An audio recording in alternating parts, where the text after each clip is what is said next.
4.15 총선 공식 선거운동이 시작되면서 여야 지도부는 벌써 광폭 행보 보이고 있습니다. 10여일간의 선거운동 기간 동안 한 표라도 더 얻기 위한 치열한 전략 싸움이 예상되고 있습니다. 정치부 김순철 기자와 뉴스 추적하도록 하겠습니다. 김순철 기자, 공식 선거운동 시작된 지 오늘 사흘째인데 그동안 여야 모두 찾아간 곳이 인천이에요. 특별한 이유가 있습니까? 네, 수도권 선거구는 서울 49석, 경기 59석, 인천 13석입니다. 인천은 13석에 불과하지만 전국 선거 승패를 가늠할 수 있는 풍향계 같은 곳인데요. 네. 인천 인구는 약 300만 명으로 이 가운데 충청도 출신은 40%에 달한다고 합니다. 충청 지역이 왜 중요한 거죠? 예, 충청권은 전국 선거에서 항상 캐스팅 보트 역할을 했기 때문에 중요도가 매우 큽니다. 아, 그렇군요.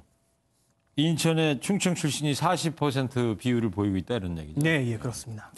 자, 역대 선거에서도 인천이 풍향계 역할을 했다는 게 그럼 전에도 입증이 됐나요? 네, 우선 화면의 표를 살펴보시면요. 예. 17대, 18대, 20대의 경우 인천에서 승리한 당이 전국 선거에서도 이겼습니다. 오. 다만 19대 총선의 경우에는 새누리당과 민주통합당이 6석씩 나눠 가졌는데 전국 선거에서는 새누리당이 승리한 바 있습니다. 네. 미래통합당도 공식 선거운동 초반부터 인천에 가서 민심 다지기에 나선 바 있습니다. 그래서 인천을 총선의 풍향계 지역으로 불린다 이런 얘기죠. 예, 예. 자, 선거라는 게 또 유세의 동선뿐만이 아니라 홍보 전략도 상당히 중요한 거 아닙니까?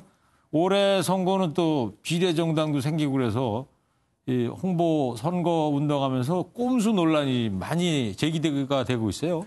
네, 화면 보시면요. 민주당과 위성정당인 더불어시민당 버스대가 나란히 서 있습니다. 예. 자세히 보면 당명만 다르고 총선 날짜를 표시해 놓은 뒤 1과 5를 띄워놓은 쌍둥이 버스입니다. 그런데 선관위가 이 버스를 쓰지 말라고 제동을 걸었습니다. 민주당 기호인 1과 시민당 기호인 5를 연상시킬 수 있다는 건데 윤호중 사무총장은 표현의 자유를 과도하게 침해했다고 발끈했습니다. 이 내용 들어보시겠습니다. 네.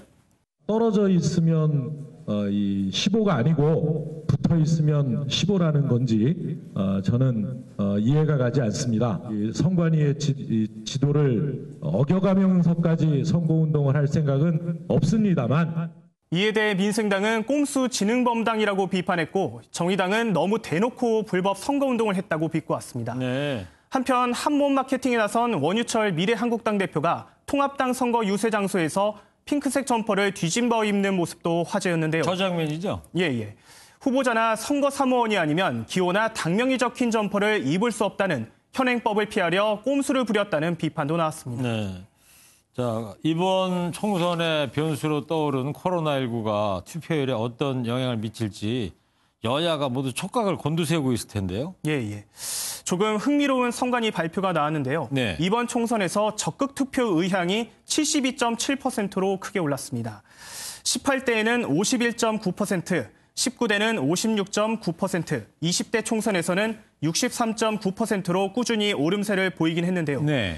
실제 투표율이 적극 투표 의향층의 비율과 흐름을 같이 했다는 점을 고려하면 4.15 총선 투표율도 높아질 가능성이 있습니다. 네, 그러니까 총선 전에 실시한 여론조사의 적극 투표가 높으면 실제 투표율도 높아졌다는 게 지금까지의 경험이었다 이런 얘기다. 네, 그래서 그렇습니다. 이번에 투표율이 높을 것이다 이런 얘기죠. 예, 그렇습니다.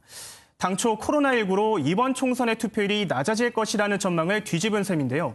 그 배경으로 여당은 현 정권의 지지세가 더 강해졌다고 보는 반면 야당은 정권 심판론이 우세해졌다고 판단하고 있습니다.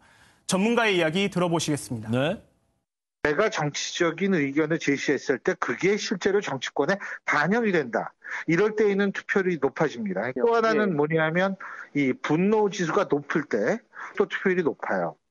후보 단일화도 빼놓을 수 없는 관전 포인트인데 경남 창원 성산이죠. 거기 여영국 정의당 후보가 단일화에 실패했다고 이야기를 했지 않습니까? 예, 우선 좀 배경을 설명드리자면요. 다음 주 월요일부터 선관위가 투표용지 인쇄에 들어갑니다. 네.